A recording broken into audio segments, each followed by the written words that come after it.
નમસ્કાર. સંસ્કાર સરિતા સિરીઝમાં આપ સૌનું સ્વાગત છે. આજે હું તમને એક સુંદર મજાની વાર્તા સંભળાવવાની છું. આ વાર્તાનું નામ છે ચોકલેટનું જંગલ. તો ચાલો સાંભળવી છે ને વાર્તા, તો ચાલો શરૂ કરીએ. એક સુંદર મજાનું જંગલ હતું. આ જંગલ ખૂબ જ મોટા, નાના, અનેક લીલાછમ વૃક્ષોથી ભરેલું હતું. તેમાં કેટલાક ઝાડ ફળોથી ભરેલા હતા તો કેટલાક ફૂલોથી ભરેલા હતા. આ જંગલની બાજુમાં જ એક નાનકડું ગામ હતું. આ ગામમાં એક તમારા જેવડો જ નાનકડો છોકરો રહેતો હતો. તેનું નામ હતું ટપુ. ટપુ ખૂબ જ રમતિયાળ હતો. તેમને સાયકલ ચલાવવી તો બહુ જ ગમતી હતી. એક દિવસ તે તેની સાયકલ સાથે રમી રહ્યો હતો અને રમતા રમતા એ જંગલમાં પહોંચી ગયો. તેમણે તો જંગલના છાયામાં સાયકલ ચલાવવાની ખૂબ મજા આવી રહી હતી. તેમણે તો સાયકલ ચલાવવા જ માંડી. આમ સાયકલ ચલાવતા ચલાવતા તે જંગલમાં દૂર દૂર પહોંચી ગયો. હવે તે સાયકલ ચલાવીને થાકી ગયો એટલે એક મોટા ઝાડ નીચે તેમણે સાયકલ ઊભી રાખી અને ત્યાં આરામથી સૂઈ ગયો. થોડી વારમાં એમને ઘસઘસાટ ઊંઘ આવી ગઈ અને આંખ ખુલી અને ઉપર નજર કરી ત્યાં તો આ શું? એ તો રાજી થઈ ગયો અને કૂદકા મારવા માંડ્યો. આખું ઝાડ ચોકલેટથી ભરેલું હતું. બધી જ ડાળીઓમાં ચોકલેટ લટકી રહી હતી. ટપુએ તો કૂદકા મારવા માંડ્યા અને ચોકલેટ તોડવા માટે પ્રયત્નો શરૂ કર્યા. પણ ઝાડ ખૂબ ઊંચું હતું એટલે ટપુના હાથમાં એક પણ ચોકલેટ આવતી નહોતી. ટપુને યાદ આવ્યા, મારી સાયકલ શું કામની છે? તેમણે તો સાયકલને સ્ટેન્ડ લગાવ્યું અને સાયકલની ઉપર ચડીને એક ડાળી પકડીને એ હલાવી. ત્યાં તો ચોકલેટનો ઢગલો થઈ ગયો.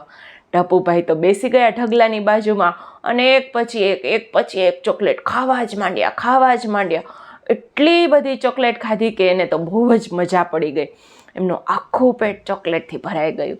પછી ટપુને થયું કે હવે તો મારાથી ચલાશે જ નહીં. હવે ફરી થોડી વાર હું અહીંયા આરામ કરી લઉં. એટલે ટપુ તો ફરીથી ઝાડ નીચે સૂઈ ગયો.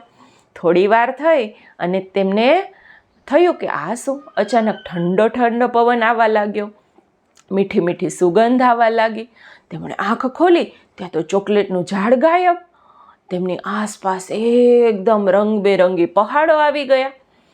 કોઈ ગુલાબી, કોઈ લીલો, તો પીળો, કેસરી, આમ વિવિધ રંગના પહાડો.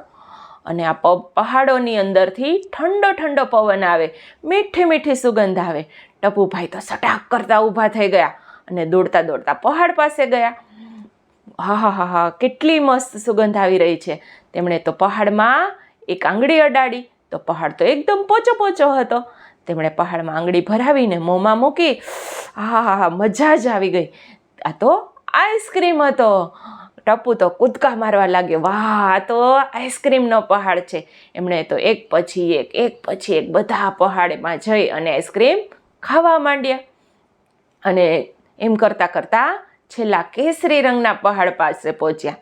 તેમણે એમાં જેવી આંગળી ભરાવીને ત્યાં તો ગાલ ઉપર આવી સટાક કરતી. તેમણે આંખો ખોલી. આ શું થયું? ત્યાં તો જોયું. આંખ ખુલી ત્યાં તો મમ્મી ડોળા ફાડતી સામે ઊભી છે. ઓય ટપુ, ક્યારની તને રાડું પાડું છું, ક્યારની ઉઠાડું છું. આમ સૂરજ માથે આવ્યો ને ઉઠવાનું નામ લેતો નથી. ટપુ તો આંખો ચોળતો જોયું તો તેમને ક્યાંય પહાડ દેખાયો નહીં, ક્યાંય ચોકલેટનું ઝાડ દેખાયું નહીં. આ બધું ક્યાં ગયું? મારો પહાડ ક્યાં ગયું? ચોકલેટનું ઝાડ? તેમને ખબર પડી કે આ તો સપનું હતું. તે નિરાશ થઈ ગયો કે સાચે જ આ ચોકલેટનું ઝાડ હોત, ચોકલેટનું જંગલ હોત, ચોકલેટનો પહાડ હોત, આઈસ્ક્રીમનો પહાડ હોત તો કેટલી મજા આવી જાત. એમ કરતા એ ઉઠ્યો અને પોતાના કામમાં લાગી ગયો. મને પણ એમ થયું કે ખરેખર ચોકલેટનું ઝાડ હોય તો કેવી મજા આવે ને મજા.